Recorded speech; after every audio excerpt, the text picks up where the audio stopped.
To all my friends, I miss you guys tremendously, whether in the USA or in Egypt. It is a time that I would love to have my close friends around me, especially the physicians, so that we can exchange ideas and ways to manage this pandemic.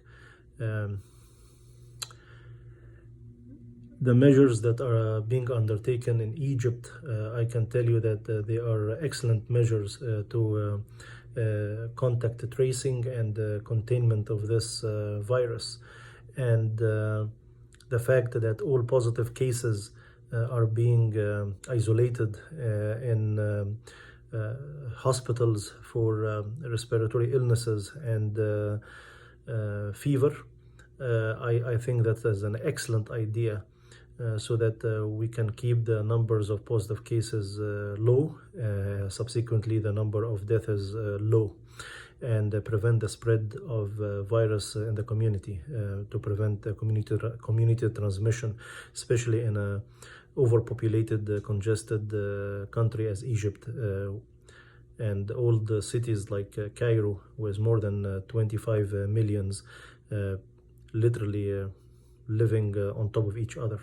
So the measures that are being taken in Egypt are excellent.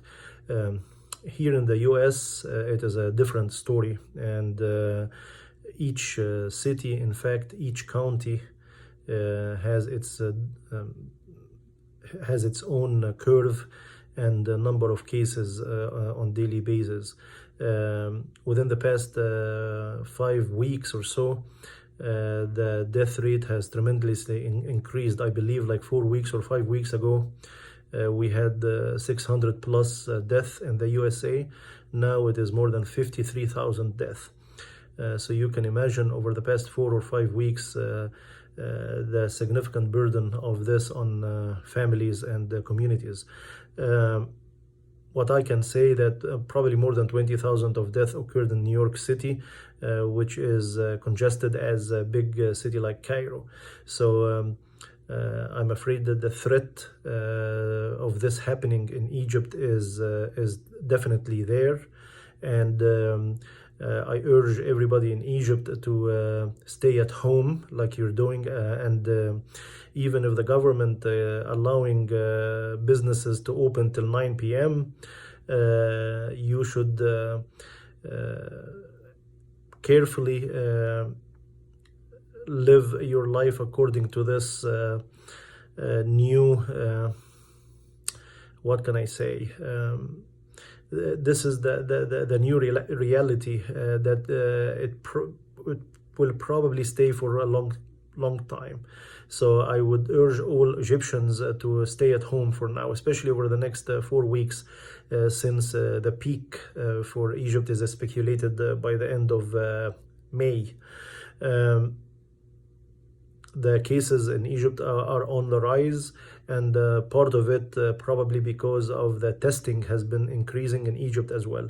But at this point, there is no community transmission, at least no proven community transmission in Egypt. So I'm hoping that you are still at phase 0 or phase 1, where you are able to trace and trace contacts and containment before the need for meditation. That's what we are in right now in the USA, and for the people in the USA, probably we need to stay the course and stay at home, even if there is a lot of confusion out there because of the media and the politics. And this illness has been becoming more of a political illness rather than medical disease. Even talking about it in a medical way, you don't feel easy enough, because if you start to say, okay, you need to stay the course and stay at home, you will be labeled as being an alarmist and creating panic. And if you say, okay, let's get back to normal, like all of us would like to, you would be reckless in a way from medical standpoint, because at this point in time, we don't know what we are dealing with. There is a lot of speculations about the pathophysiology. We don't know exactly what is the pathogenesis of this illness. We know about the cytokine storm. We know what it does, and we know the inflammatory cascades, and we know the effects on multiple organs.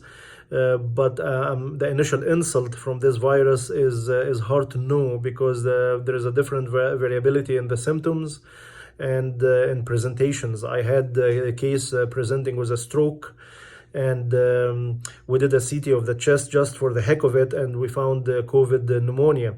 And the patient presented not with hypoxia, but presented with left upper and lower extremity weakness, and he was found on the floor, and we discovered a stroke in him. Again, I had a patient with HIV and presenting with what appeared as PCP pneumonia, and it turned out to be COVID positive, and was treated as COVID pneumonia with hydroxychloroquine and azithromycin and zinc. Of course, until now, there is no proven efficacy of such treatment, and lots of articles and lots of papers concerning its cardiac toxicity, concerning no efficacy, lots of talk about the antiviral therapies or the convalescent plasma with antibodies. No one knows for sure what's going on. You will hear a lot of talk, a lot of opinions, but until now, no one knows what's going on.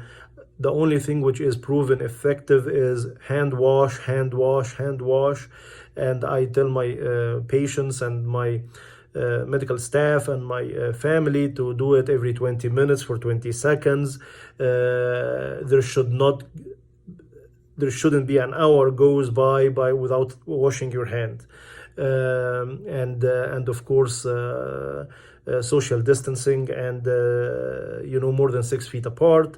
So stay the course, stay at home.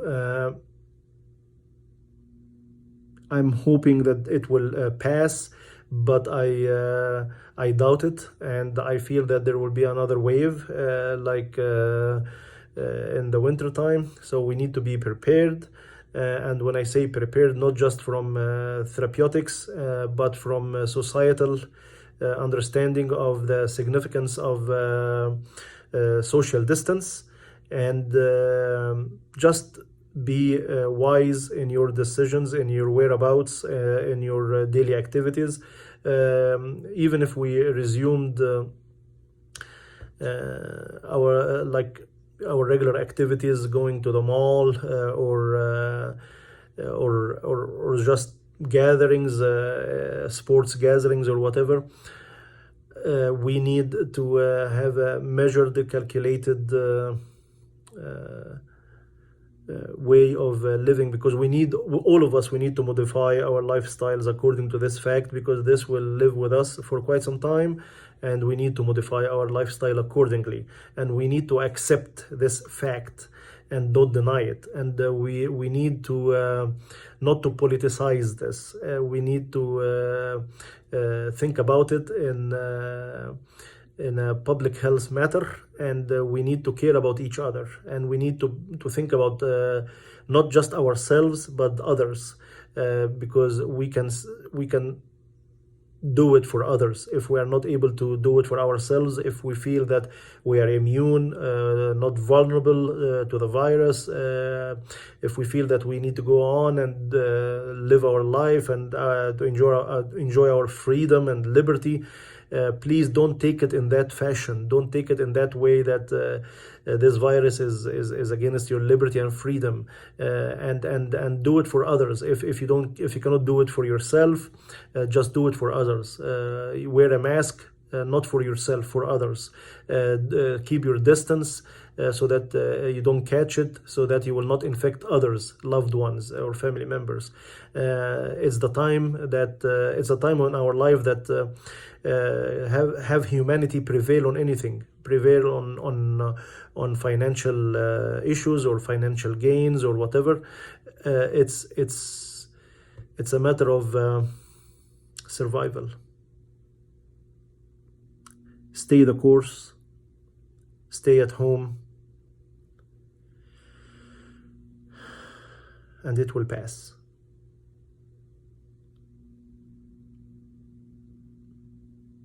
Continue smiling.